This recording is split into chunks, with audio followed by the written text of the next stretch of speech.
दोन मित्रात भांडण झाल्यावर तिसरा मित्र. का रे बा, काय झालं अरे? तुम्ही एकामेकासंग बोलून पण नाही राहिले बाबा.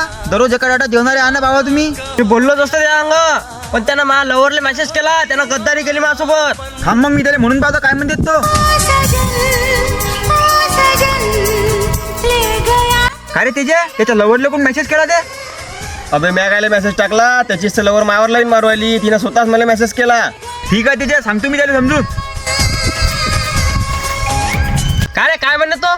अबे थो काय म्हणे, त्याच्या लवरला तर मी मेसेज टाकलाच म्हणे, आणि त्याच्या बायकोला मेसेज टाकतो म्हणे, आणि त्या दोघीला फिरायला घेऊन जातो म्हणे. तो काय करते मी पाहतो म्हणे आता. तो खोबरं खाया, तो खोबरं खाया. मा बायकोले, मा बायकोला मेसेज टाकतो तो. तो बायकोला मेसेज टाकतो तो. मोहब्बत आहे बाई. तो सांगून दे, थांब तो.